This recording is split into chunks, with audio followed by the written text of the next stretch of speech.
Hello everyone, thanks for joining us on NewsWest 9 at 10. Tonight at 10, water concerns in Midland. You may have seen the notice in your mailbox. It says the Texas Commission on Environmental Quality notified the city that the drinking water has exceeded the maximum contaminant level for arsenic. City officials say there is no need to worry though, and there's nothing that you need to do to your water. There's no treatment anybody needs to do at their own house. Even the letter states from the state, it isn't any reason to switch your water source. It's just, if we were doing this for years and years and years, then you would start seeing problems. But again, since 2016, we've never got to these numbers before, and we'll be out of these numbers next month by the time they re-look at how they send water through the wells. And already this week, the city is looking into treating the water and getting rid of this contaminant. Friday, we're kicking off a pilot study for a different way to treat the T-bar water that will remove, it was 57% of the arsenic, so we wouldn't have this problem again. So our operators out there, we ensured that they look at their well calculations again, so that they have well calculations that is supposed to keep that arsenic down, so they're revamping those well calculations so they know to turn these wells on to make sure that the arsenic in these wells is below what's standard. City officials expect to be out of these levels by next month when they do recheck.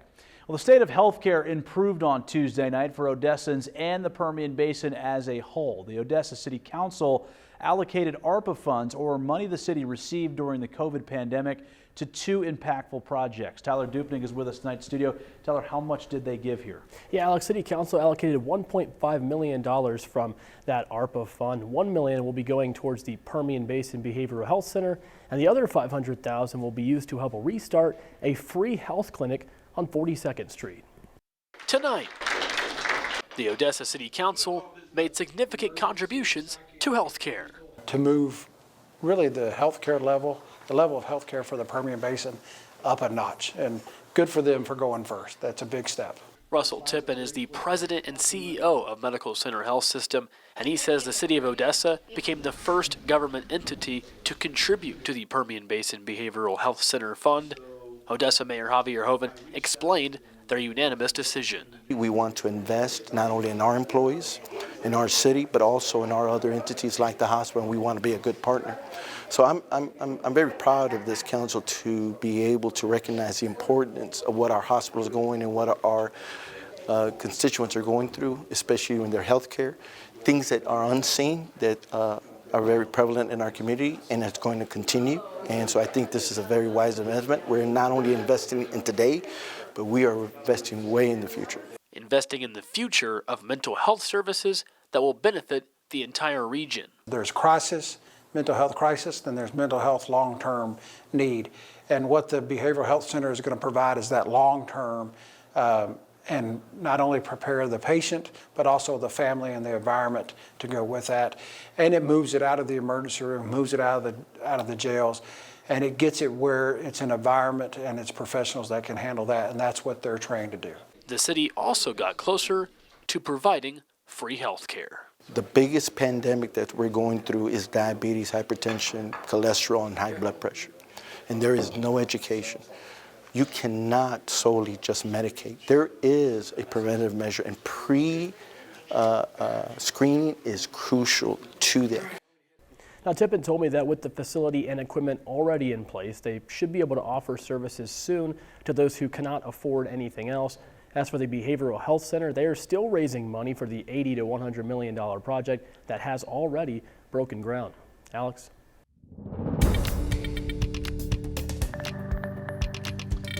All right, Tyler, thank you. Jordan, those wild winds not out there today, quite different from what we saw yesterday, but it is getting colder here overnight, right?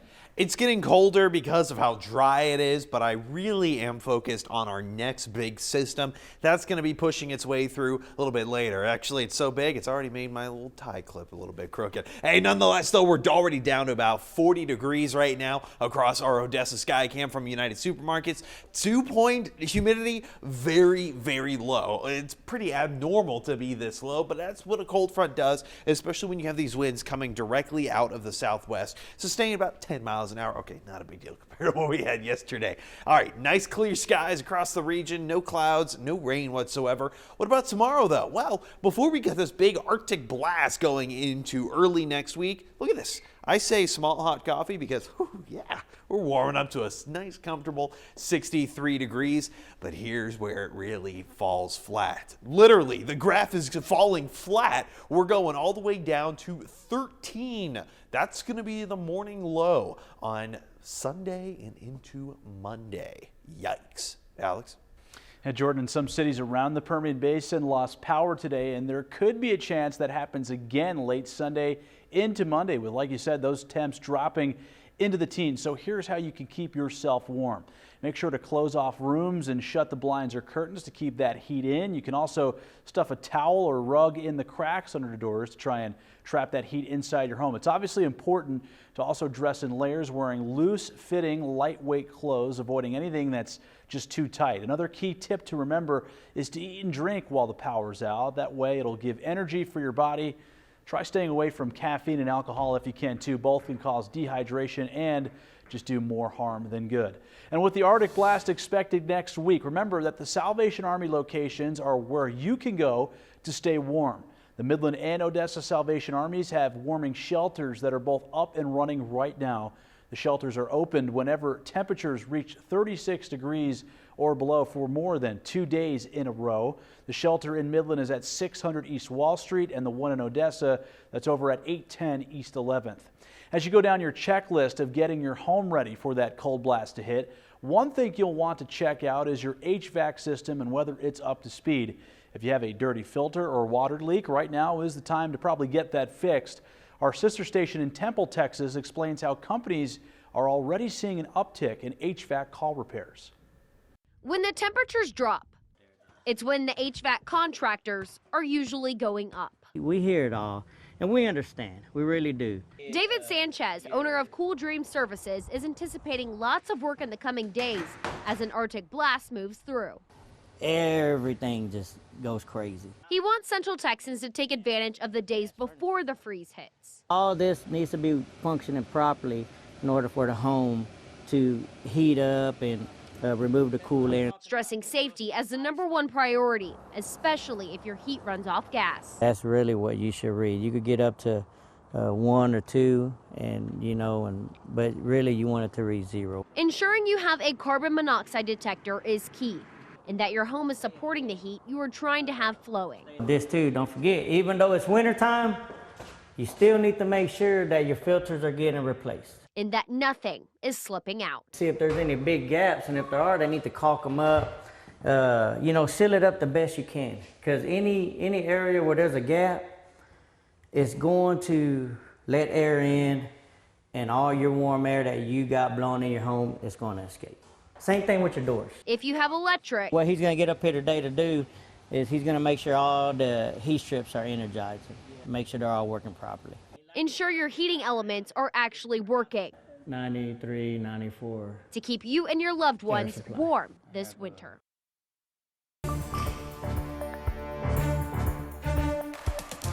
Well, San Angelo police are on the hunt tonight for one of 3 teens who escaped from custody last night. Take a look at this guy in the middle here. That's 17-year-old Tijan Walker. He's still on the run.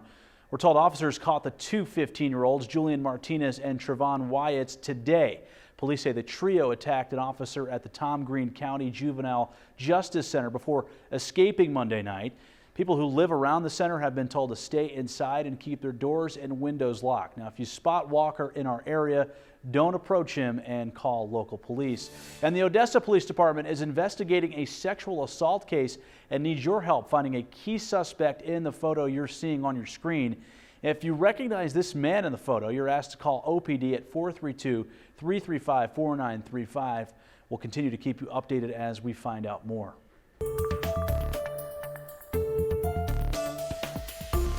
Soccer is one of the fastest growing sports in Midland, but it can be tough finding fields to practice and play on. City Council is hoping to make some renovations to Beal Park to change all that.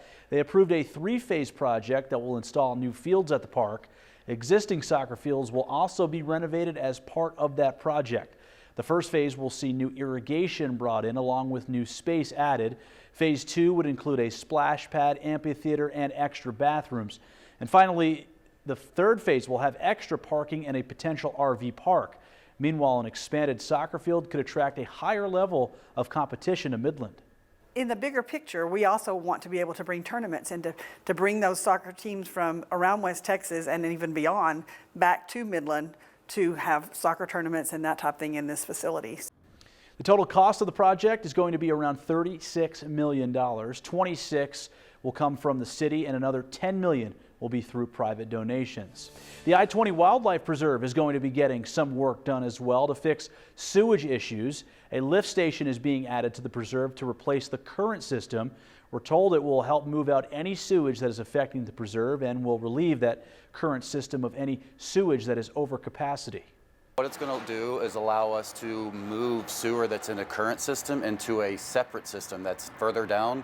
The system that is currently right now at the I-20 Preserve is over capacity, meaning there's more sewer than the system can actually handle. So if we run into any problems, we end up having a sewer overflow, which we had about 2 years ago. That sewage is a pollutant that damages trees, grass, and the water out there, which is why the city is now taking action. The lift system will cost about $4.5 million and takes about 4 months to install. If the Midkiff Bridge in Midland is part of your commute, you'll notice crews will be out there working this week. The main bridge deck support beams will be lifted at the Midkiff and Cotton Flat Bridge construction sites. This will open to north-south traffic come the spring. Cranes are moving into the Midkiff site with the lifting operations that are happening on Thursday, Saturday, and Monday.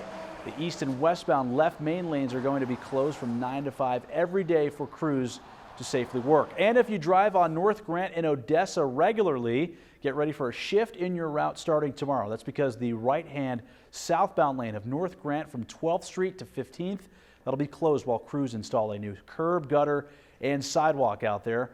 The pinch in traffic is expected to last for about 2 weeks as workers finish that job.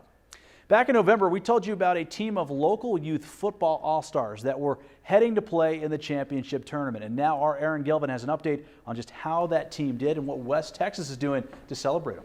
Yeah, Alex, we've got a really cool story for you tonight. The 11-under team of all-stars from all over the region of the country, known as West Texas, went to Naples, Florida, and came back home as national champions. Now the city of Midland has made today their day here in West Texas in honor of the way they represented the area. Once in a lifetime opportunity. A lot of these kids, I know for sure about 4 of them or 5 of them have never been outside of Texas. So we went all the way to Naples, Florida, and it wasn't just about football. The West Texas Black Gold All-Stars were recognized today by the city of Midland after bringing back a championship with them from Naples, Florida, where they competed in December. Head coach Robert Hernandez details how these 11-under All-Stars got the job done. These guys played with their heart, their grit, their soul, and a little bit of that skill, that old West Texas science. But that old West Texas grit got it done at the end of the day. You know, we outscored a lot of our opponents in the first 2 games pretty convincingly, but the championship game took a lot of heart to win that, and the boys weren't going to be denied. It's that old West Texas grit that got it done for us in the end. Hernandez also spoke on what the support of West Texas means to the team, with Councilman John Norman, who serves as league chairman, proclaiming this to be their day. Whenever it comes to football or youth football or football in general out here in West Texas, this is the mecca of football. So we have the support of the total West Texas area, and Midland came through in a big way with a proclamation for the kids that they'll have for the rest of their lives. As for what it can mean going forward for the kids involved, I love it because it exposes these kids to something greater than what we are here. And I mean, that's the mecca of USA football there in that complex that AYF has. It's a tremendous event. It has teams from Portland, Oregon to Portland, Maine, and everywhere else in between.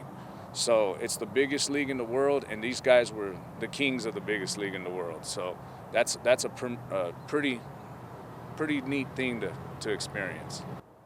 Now, the athletes on this team were from all over the area, from places such as Big Spring, Pecos, and Monahans, as well as Midland and Odessa. Alex, how does the kings of the biggest league in the world sound?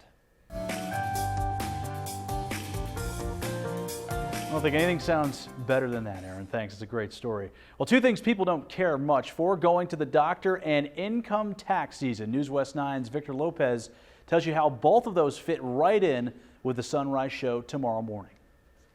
Hey Alex, happy Tuesday to you. It's just about time to call this day done.